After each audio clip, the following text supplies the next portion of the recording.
Assalamualaikum warahmatullahi wabarakatuh. Alhamdulillahi rabbil alamin. Assalatu wassalamu ala asrafil anbiya wal mursalin wa ala alihi wa sahbihi ajma'in, amma ba'd.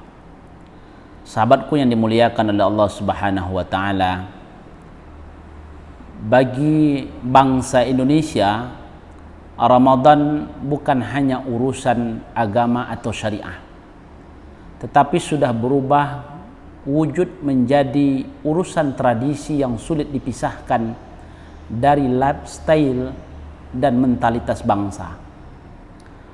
Tradisi bulan Ramadan sudah sangat melekat sedemikian rupa sehingga menjadi indikasi betapa lekatnya agama Islam itu bagi pola hidup dan gaya kehidupan bangsa Indonesia.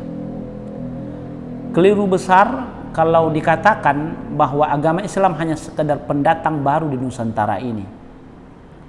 Pengaruh agama Islam boleh dibilang sangat lekat dan tidak pernah bisa digantikan oleh nilai manapun. Namun, di balik kemeriahan dan gegap gembita tradisi Ramadan dari bangsa ini, kadang timbul juga kritik yang menelaah sejauh mana tradisi ini masih kuat berpijak pada syariat Islam yang asli sebagaimana disebutkan dalam Al-Quran dan hadis Nabi. Memang sulit dipungkiri bahwa dari sebagian tradisi itu ada yang memang masih original tanpa mengalami penyimpangan yang berarti. Dalam hal ini kita bisa membagi hubungan tradisi masyarakat terhadap kemeriahan bulan Ramadan dibandingkan dengan otentitas syariat Islam yang menjadi jenis hubungan lainnya. Pertama, ada tradisi yang masih mencengkram dari syariat Islam secara murni dan memang didasari dari dalil yang khusus ditentukan untuk bulan Ramadan.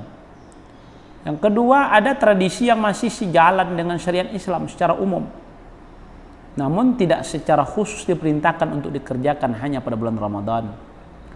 Kemudian ada lagi tradisi yang sama sekali tidak punya dasar dari syariat Islam, bahkan cenderung justru bertentangan dengan ajaran agama yang mulia. Sahabatku yang dimuliakan Allah Subhanahu wa taala, tradisi yang langsung dari syariat di dalam bulan Ramadan banyak sekali yang masih asli merupakan perintah syariat Islam secara khusus untuk dikerjakan di bulan Ramadan. Di antara tradisi itu ada yang hukumnya wajib, misalnya tradisi melaksanakan ibadah puasa.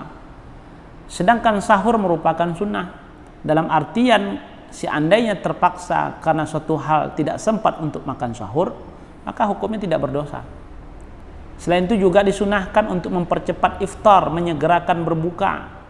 Kemudian disunahkan memberikan makan kepada orang yang berbuka, man fattara sha'ima, ya kan, siapa yang beri makan orang yang berpuasa, maka dia akan mendapatkan pahala seperti orang yang berpuasa tanpa dikurangi pahala puasanya. Nah, jadi ini adalah beberapa sunnah.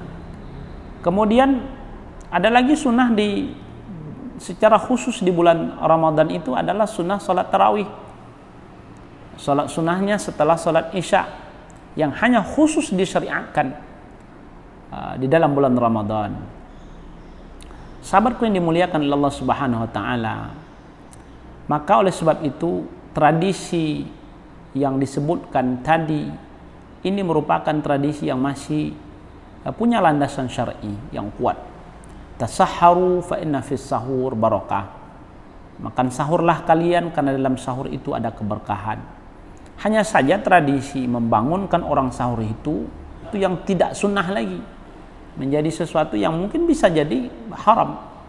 Misalnya apabila dilakukan dengan cara yang kurang tepat, misalnya berteriak dengan berlebih-lebihan, ya kan. Nah, kemudian membangunkan orang misalnya masih dalam jam 1 malam, padahal sunnahnya sahur itu adalah mentakhirkannya. Nah, jadi ini yang harus menjadi catatan. Artinya ada tradisi yang mungkin tradisi itu merupakan tradisi yang sejalan dan senafas dengan ajaran agama yang mulia, tapi juga jangan sampai tradisi yang kita lakukan itu melenceng dan akan justru bertentangan dengan ajaran agama. Ini bangunkan orang jam 1 malam, ya kan? Sebab boleh jadi pada jam itu orang masih tidur, istirahat. Tentu kalau diganggu dengan suara-suara seperti itu, maka niat baik membangun orang makan sahur berubah menjadi kegiatan mengganggu orang tidur. Maka mungkin bisa dilakukan dengan berbagai macam, dengan cara-cara yang lebih bijak, sehingga tradisi sahur yang berasal dari tradisi ajaran agama yang mulia itu sejalan dengan tradisi yang berlaku keseharian kita. Kemudian sahabatku yang dimuliakan oleh Allah Subhanahu wa taala, berbuka puasa. Ini berbuka puasa ini juga tradisi yang juga jelas-jelas punya landasan syariah. Kemudian salat tarawih, tradisi menjalankan ibadah salat tarawih adalah tradisi yang dilandasi dengan dalil-dalil syariah, dalil-dalil yang qat'i baik secara sanadnya maupun secara dilalahnya. Maka salat tarawih itu salat sunnah yang Rasulullah yang kemudian menjadi tradisi seluruh bangsa muslim dunia untuk melaksanakannya, meskipun hukumnya bukan wajib tetapi sunnah. Tapi ini merupakan salah satu aktivitas di bulan Ramadan yang memang membangkitkan ghirah, semangat keberagamaan umat. Kemudian lagi ada memperbanyak membaca Al-Quran. Ini tradisi yang ada landasannya. Bulan Ramadan, bulan Quran. Di bulan Ramadan itu ada Al-Quran pertama kali turunkannya, dan di bulan Ramadan pula sebelumnya Al-Quran diturunkan sekaligus ke langit dunia. Pada setiap bulan Ramadan Rasulullah lebih banyak membaca Al-Quran. Bahkan secara khusus Jibril alaihissalam turun untuk melakukan evaluasi atas hafalan dan bacaan beliau Nabi Muhammad SAW. Maka adalah menjadi sebuah kesunahan tersendiri bila mana dalam bulan Ramadan ini kita memperbanyak membaca Al-Quran. Kemudian ada lagi tradisi memperbanyak sedekah. Ini juga disunahkan saat kita sedang berpuasa, termasuk diantaranya memberikan keluasan belanja pada keluarga, berbuat ihsan kepada famili dan kerabat, serta memperbanyak sedekah. Jadi memang di dalam bulan Ramadan ini kita memanfaatkan bagaimana Ramadan ini kita diberikan kelebihan rezeki oleh Allah, kemudian juga kita memberikan keluasan kepada, misalnya kepada keluarga, kepada orang lain. Kalau ada yang keluarga mungkin kita berikan keluasan belanja kepada keluarga, kemudian kepada orang lain kita berbagi dengan harta yang kita miliki. Nah, adalah Rasulullah SAW orang yang paling bagus dalam kebaikannya dan menjadi paling baik saat bulan Ramadan.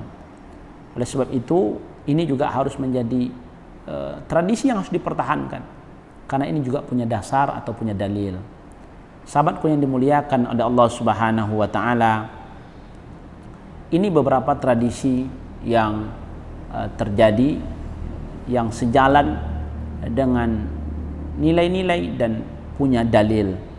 Kemudian i'tikaf juga begitu. Ini juga satu tradisi yang sekarang semakin menjadi tren bagi anak-anak muda, remaja Islam. Tradisi melakukan i'tikaf selama 10 hari di masjid-masjid perkotaan. Tradisi ini tentu saja merupakan ibadah ritual yang tegas diperintahkan oleh Rasulullah SAW. Walaupun i'tikaf itu boleh kapan saja, tapi khusus untuk Ramadan Rasulullah menyebutkannya, mengkhususkannya di 10 terakhir di bulan suci Ramadan. Oleh sebab itu, ini tradisi yang secara khusus dia punya dalil. Mudah-mudahan tradisi yang terjadi di negeri ini yang sejalan dengan nilai-nilai atau sejalan dengan dalil-dalil baik secara Al-Quran dan Sunnah bisa berlanjut tanpa kita mencorenginya. Mudah-mudahan bermanfaat. Wallahu a'lam. Wassalamualaikum warahmatullahi wabarakatuh. Audio Jungle.